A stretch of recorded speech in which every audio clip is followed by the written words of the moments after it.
Friends, എൻ്റെ channel subscribe ചെയ്തിട്ടില്ലാത്തവരാണെങ്കിൽ subscribe ചെയ്ത് all എന്ന ബട്ടൺ കൂടി എനേബിൾ ചെയ്യുക.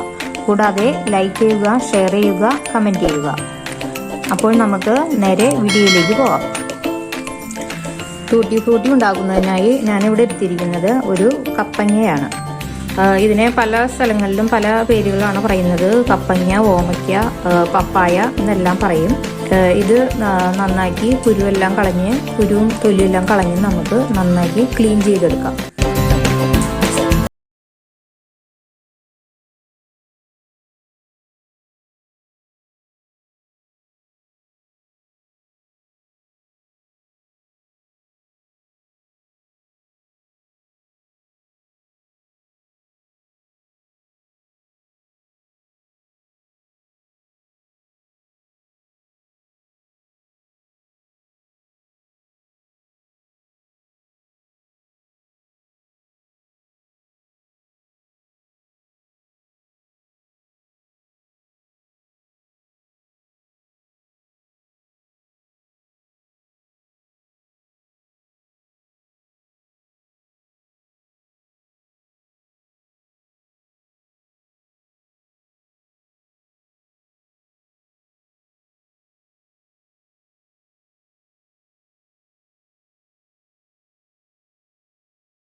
ഇങ്ങനെ മുറിച്ചെടുക്കണം.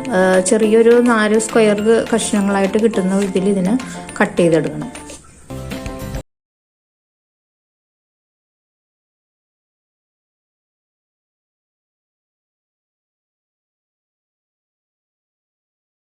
നുറുക്കിയെടുക്കാം.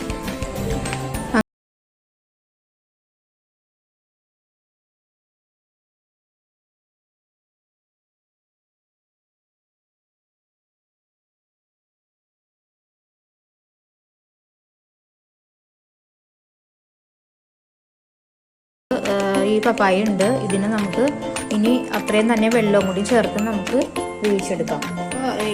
ഈ പപ്പായ ഇപ്പം നമ്മൾ തിളച്ച് തുടങ്ങിയിട്ടുണ്ട്. ഇതൊരു 5 മിനിറ്റ് തിളച്ചതിന് ശേഷം നമുക്കിത് ഓഫ് ചെയ്യാം.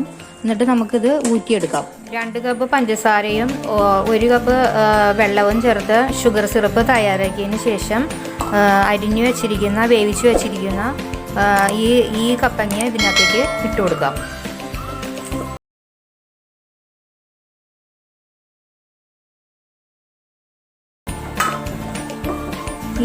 ഈ ഷുഗർ സിറപ്പിൽ കിടന്ന് ഇതിൻ്റെ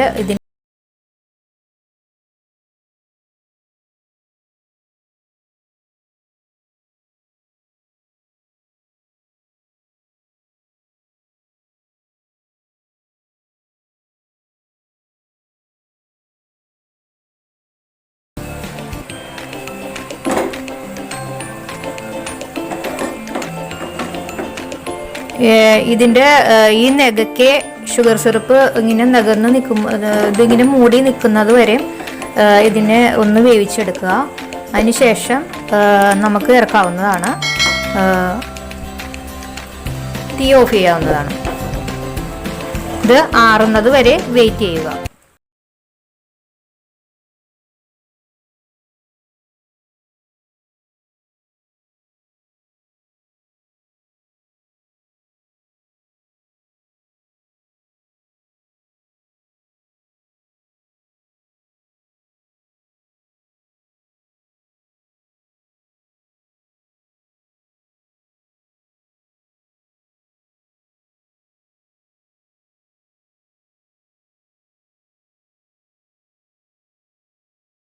വെച്ചിരിക്കുന്ന ഷുഗർ സിറപ്പിൽ വേവിച്ച പപ്പായയിൽ നമ്മൾ ചേർത്ത് കൊടുത്തിരിക്കുന്നത്.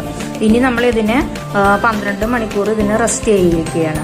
അതിനുശേഷമാണ് നമുക്കിനി ബാക്കി ചെയ്യുന്നത്. അപ്പോൾ 12 മണിക്കൂർ ഇതിലിങ്ങനെ ഇരിക്കണം. അതിനുശേഷം നമുക്കിതിന് പുറത്തെടുക്കാവൂ. ഇത് ഇനി നമ്മൾ ബാക്കി ഇതിനെ വെയിലത്ത് വെച്ച് ഉണക്കിയെടുക്കുകയാണ് ചെയ്യുന്നത്. ഇപ്പോൾ നമ്മുടെ ടൂട്ടി ഫ്രൂട്ടി ഏകദേശം റെഡിയായി വന്നിട്ടുണ്ട്. ഇപ്പോൾ ഞാനിത് 12 മണിക്കൂറിന് ശേഷം നമ്മൾ ഷുഗർ സിറപ്പിൽ നിന്ന് ഡിപ്പയിലാക്കി വെച്ചിരിക്കുകയാണ്. ഇനി നമുക്ക് ഇത് ഓരോന്നും വെയിലത്ത് വെച്ച് ഉണക്കുകയാണ് വേണ്ടത്. അപ്പോൾ ഈ സിറപ്പിൽ നിന്ന് എടുത്തു. അപ്പോൾ ഇതിന് ഇനി ഇപ്പോൾ കളറും ഈ ഷുഗറും എല്ലാം ഇതിൽ നന്നായിട്ട് പിടിച്ചിട്ടുണ്ട്. അപ്പോൾ ഇത് നമുക്കിനി ഉണക്കി വെച്ചാൽ കുറേ നാളോളം നമുക്ക് സൂക്ഷിച്ച് വെക്കാൻ പറ്റും. അപ്പോൾ ഇതിന് നമുക്കിനി ഇത് ഉണക്കിയെടുക്കാം. കടയിൽ നിന്നെല്ലാം വാങ്ങുന്നതിന് പകരമായി നമുക്ക് ഒരു പപ്പായ വീട്ടിലുണ്ടെങ്കിൽ നമുക്കത് വളരെ എളുപ്പത്തിൽ നമുക്ക് വീട്ടിൽ അത് റെഡിയാക്കി എടുക്കാൻ പറ്റും. അപ്പോൾ നമുക്ക് കേക്കൊക്കെ എല്ലാം ഉണ്ടാക്കുകയാണെങ്കിൽ അതിൽ ഉപയോഗിക്കാനായിട്ട് നല്ല ഇത് നമുക്ക് വീട്ടിൽ തന്നെ റെഡിയാക്കി എടുക്കാം.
സൂക്ഷിച്ച് വെക്കാം. നമ്മൾ ആവശ്യം വരുമ്പോൾ